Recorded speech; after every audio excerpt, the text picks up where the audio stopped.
Hello hi Nikita റെവിലാണ്. ഞാൻ fried rice ഉണ്ടാക്കാൻ പോവാണ് കേട്ടോ. അപ്പോൾ ചോറ് ഞാൻ ഓൾറെഡി റെഡിയാക്കി വെച്ചിട്ടുണ്ട്.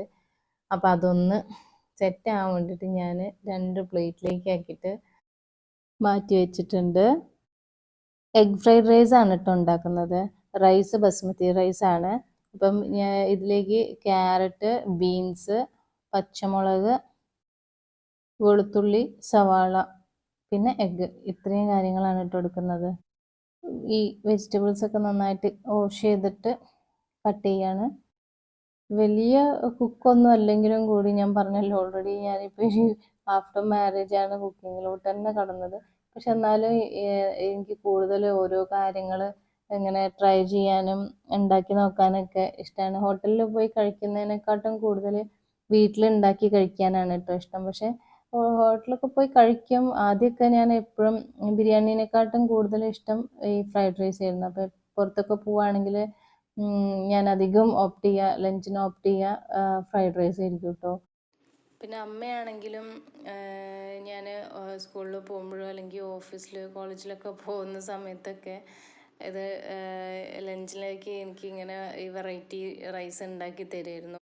അതുകൊണ്ട് തന്നെ ഇപ്പോൾ എപ്പോഴായാലും ഇപ്പോൾ breakfast, lunch, evening snacks, dinner, ഇതൊക്കെ ആണെങ്കിലും ഞാനും അപ്പോഴും കൂടി ഡിസ്കസ് ചെയ്യും എന്താ ഉണ്ടാക്കുക. അല്ലെങ്കിൽ ഞാൻ ചോദിക്കും രാവിലെ എന്താ വേണ്ടത്, ഉച്ചയ്ക്ക് എന്താ വേണ്ടത്, അങ്ങനെ ചോദിച്ചിട്ടാണ് ഞങ്ങൾ രണ്ടുപേരും അങ്ങോട്ടും ഇങ്ങോട്ടും ഡിസ്കസ് ചെയ്തിട്ടാണ് കാര്യങ്ങളൊക്കെ ഉണ്ടാക്കുക കേട്ടോ. രണ്ടാളുടെയും താല്പര്യപ്രകാരം നോക്കിയിട്ടാണ് കാര്യങ്ങളൊക്കെ ഉണ്ടാക്കുക. അപ്പോൾ ഇന്ന് ഞാൻ അപ്പേട്ടനോട് പറഞ്ഞു, ഇവിടെ ഓൾറെഡി ഏതായാലും ഇവിടെ ബസ്മതി റൈസ് ഉണ്ട്, ഇന്ന് ഫ്രൈഡ് റൈസ് വെക്കാം, എഗ് ഫ്രൈഡ് റൈസ് വെക്കാമെന്നാണ്. ഈ ബീൻസ് ഒന്നും കഴിക്കാൻ എനിക്ക് ഒട്ടും താല്പര്യമില്ലാത്ത ആളാണ് കേട്ടോ. പക്ഷേ ഫ്രൈഡ് റൈസിൽ ഇടുമ്പം അത് കുറച്ച് നൈസാക്കിയിട്ട് കുഞ്ഞതായിട്ട് കട്ട് ചെയ്തിടുമ്പം ഞാൻ പിന്നെയും കുറേയൊക്കെ കഴിച്ചോളൂ അതിൻ്റെ കൂടെ കൂട്ടിയിട്ട്. അല്ലാതെ ഇപ്പം ഉപ്പേരി വയ്ക്കുക, തോരൻ വെക്കുക എന്നൊക്കെ പറയുമല്ലോ, അങ്ങനെയൊക്കെ വെക്കുന്ന സമയത്ത് ഞാൻ ഒരിക്കലും അത് ടേസ്റ്റ് ചെയ്യാൻ പോലും എടുക്കാറില്ല. കഴിഞ്ഞ പ്രാവശ്യം ആദ്യമായിട്ട് ബസ്മതി റൈസിൽ ബിരിയാണി ഉണ്ടാക്കിയ പോലെ തന്നെയാണ് ആദ്യമായിട്ടാണ് ബസ്മതി റൈസിൽ ഞാൻ ഫ്രൈഡ് റൈസ് ഉണ്ടാക്കുന്നത്. ഇപ്പോൾ കുറേ ആയിട്ടാണ് ഇപ്പം ഉണ്ടാക്കുന്നത്. ഇതിൻ്റെ മുന്നേ ഇപ്പോൾ ഓൾമോസ്റ്റ് 1 ഇയർ ഒക്കെ ആയിട്ടുണ്ടാവും ഞാൻ ഈ ഫ്രൈഡ് റൈസ് ഉണ്ടാക്കിയിട്ട് തോന്നുന്നു. അത് മിക്സ് ചെയ്യാനുള്ള, സോട്ട് ചെയ്യാനുള്ളൊരു പാത്രവും ഇല്ല, ഒരു ചെറിയ ചീനച്ചട്ടി മാത്രമേ ഉള്ളൂ. അപ്പോൾ ഏട്ടൻ പറഞ്ഞിരുന്നു നീ ഇപ്പം ഉണ്ടാക്കണ്ട, അത് ഉണ്ടാക്കിയാൽ നന്നാവില്ല എന്ന് പറഞ്ഞിട്ടുണ്ടായിരുന്നു. കാരണം ചെറിയൊരു ചീനച്ചട്ടിയിൽ ഇത് മിക്സ് ചെയ്ത് സോട്ട് ചെയ്ത് ഉണ്ടാക്കിയാൽ നന്നാവില്ല. എന്തായാലും ഇതിൻ്റെ മിക്സിങ് ആണല്ലോ കറക്റ്റ് ആവേണ്ടത്, അത് ശരിയാവില്ല, ഉണ്ടാക്കണ്ടെന്ന് പറഞ്ഞിരുന്നു. പിന്നെ എന്നാലും ഞാൻ അങ്ങനെ കുറേ ആലോചിച്ചപ്പോൾ എന്നോട് പറഞ്ഞാൽ എന്നാൽ നീ ഉണ്ടാക്കിക്കോ എന്ന് പറഞ്ഞ്, അങ്ങനെ ഒരു ധൈര്യം വെച്ച് ഉണ്ടാക്കുക. കാരണം ഞങ്ങൾ പല സ്ഥലത്ത് പോകുന്നുണ്ട്. ഈ കാറിൽ കൊള്ളാവുന്ന പാത്രങ്ങൾ എടുത്തിട്ടായിരിക്കും നമ്മൾ ഓരോ സ്ഥലത്തേക്ക് പോവുക. പിന്നെ അവിടെ നിന്ന് വെക്കേറ്റ് ചെയ്ത് വരുമ്പം കുറേ കാര്യങ്ങൾ മിസ്സാവും. പിന്നെ അവിടെ ചെന്ന് കഴിഞ്ഞാൽ കുറേ കാര്യങ്ങൾ ഞാൻ വാങ്ങിക്കും, പാത്രങ്ങളും കണ്ടെയ്നർ അത് ഇത് എന്നൊക്കെ പറഞ്ഞിട്ട് കുറേ ആവശ്യപ്രകാരം ഞാൻ കുറേ വാങ്ങും. പക്ഷെ തിരിച്ചു വരുമ്പം ചിലപ്പോൾ ഇത് കാറിൽ കൊള്ളാണ്ടാവും. അപ്പോൾ അതുപോലെ കുറേ കാര്യങ്ങൾ അവിടെ ഇട്ടേച്ച് പോരും. അപ്പോൾ ലാസ്റ്റ് ഒരു സെറ്റ് ഉണ്ടായിരുന്നു എൻ്റെ അടുത്ത്, കടായി, സോസ് പാൻ, പിന്നെ ദോശ ഫ്രൈങ് പാനൊക്കെ ആയിട്ട് 3 എണ്ണം ഉണ്ടായിരുന്നു. ആ 3ഉം ഞാൻ ജാർഖണ്ഡിൽ വെച്ചിട്ട് വന്നതാണ്, ജാർഖണ്ഡിൽ നിന്ന് വരുമ്പോൾ. കാരണം അമ്മ ഉണ്ടായിരുന്നു കൂടെ. അപ്പോൾ അമ്മയ്ക്ക് ഇരിക്കാനുള്ള സ്ഥലവും ഞങ്ങൾ സാധനങ്ങളൊക്കെ വെക്കാനുള്ള സ്ഥലമൊക്കെ കൂടി ഇല്ലാത്ത കാരണം കുറേ കാര്യങ്ങൾ കേട്ടോ അവിടെ. അത് മാത്രമല്ല കുറേ കണ്ടെയ്നർ, പിന്നെ നമ്മൾ വാട്ടർ ബോട്ടിൽ, ഈ ക്യാൻ ഉണ്ടല്ലോ, വാട്ടറിൻ്റെ ക്യാൻ, അത് എല്ലായിടത്തും പോകുമ്പോഴും പുതിയത് വാങ്ങുക ചെയ്യുക.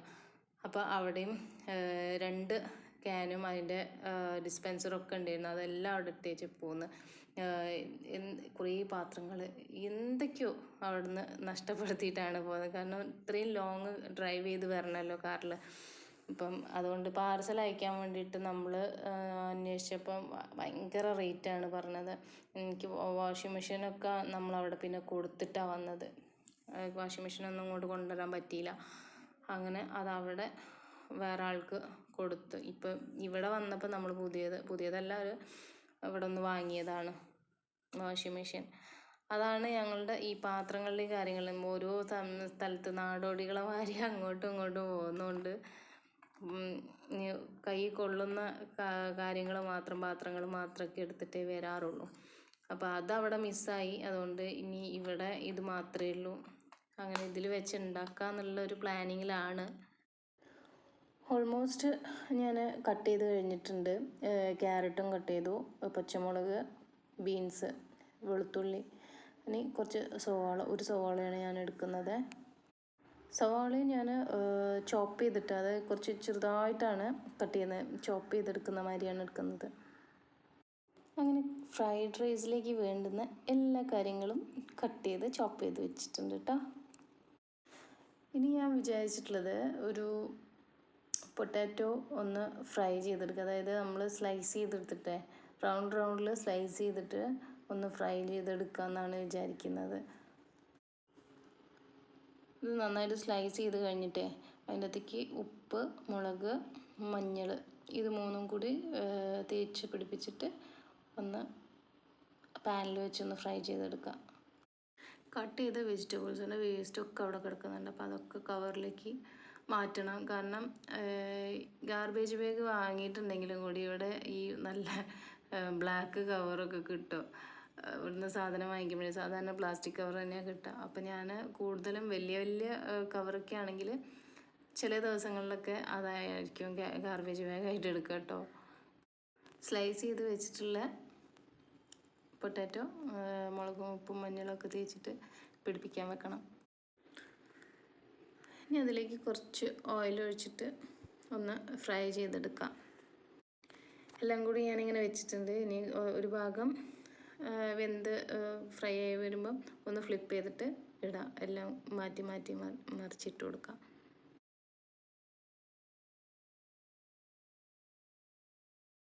അപ്പോഴേക്കും ഒരു കോൾ വന്നു. അപ്പോഴൊരു ഷൂ ഓർഡർ ചെയ്തിട്ടുണ്ടായിരുന്നു മിന്ത്രയിൽ. അപ്പോൾ അവർ താഴെ വെയിറ്റ് ചെയ്യുന്നുണ്ട് എന്ന് പറഞ്ഞ് വിളിച്ചു. അപ്പം ഇനി അത് വാങ്ങി വരാണ്. സ്റ്റെപ്പ് കയറി ഇറങ്ങാന്ന് പറഞ്ഞാൽ നല്ല ബുദ്ധിമുട്ടാണ്. 3ാമത്തെ നിലയിലെത്തണ്ടേ. ഷൂ കൈ കിട്ടിയതും അത് അൺബോക്സിങ് ഞാൻ ചെയ്യുമെന്ന് പറഞ്ഞിട്ട് വാവയാണ് കേട്ടോ അത് അൺബോക്സ് ചെയ്യുന്നത്. വാവ അവിടെ അൺബോക്സ് ചെയ്തുകൊണ്ടിരിക്കുകയാണ്. അപ്പം ഞാനിനി വേഗം പൊട്ടാറ്റോ അവിടെ അടുപ്പത്ത് വെച്ചിട്ടാണല്ലോ പോയത്. വേഗം അത് പോയി നോക്കട്ടെ എന്താ സ്ഥിതി എന്നറിയില്ല.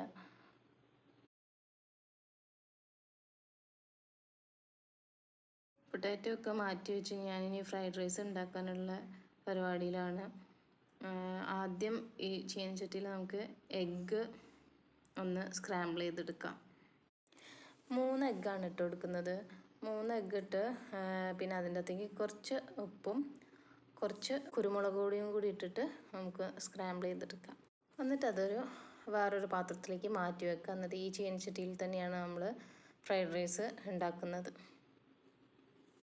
സൺഫ്ലവർ ഓയിലാണ് കേട്ടോ നമ്മൾ ഇതിലേക്ക് എടുക്കുന്നത്. അത് ചീനച്ചട്ടിയിൽ ഒഴിച്ചിട്ട് ബാക്കി ഹൈ ഫ്ലെയിമിലേക്ക് കൊടുക്കണം കേട്ടോ. ഹൈ ഫ്ലെയിമിലാണ് ഇനി കുക്ക് ചെയ്യാൻ പോകുന്നത്. അപ്പം അതിൻ്റെ അകത്തേക്ക് ബാക്കി എല്ലാ ഇൻഗ്രീഡിയൻസും ഇടാം. നമുക്ക് സവാള, ക്യാരറ്റ്, ബീൻസ്, വെളുത്തുള്ളി അതെല്ലാം ഇട്ടിട്ട് സോട്ട് ചെയ്തെടുക്കാം.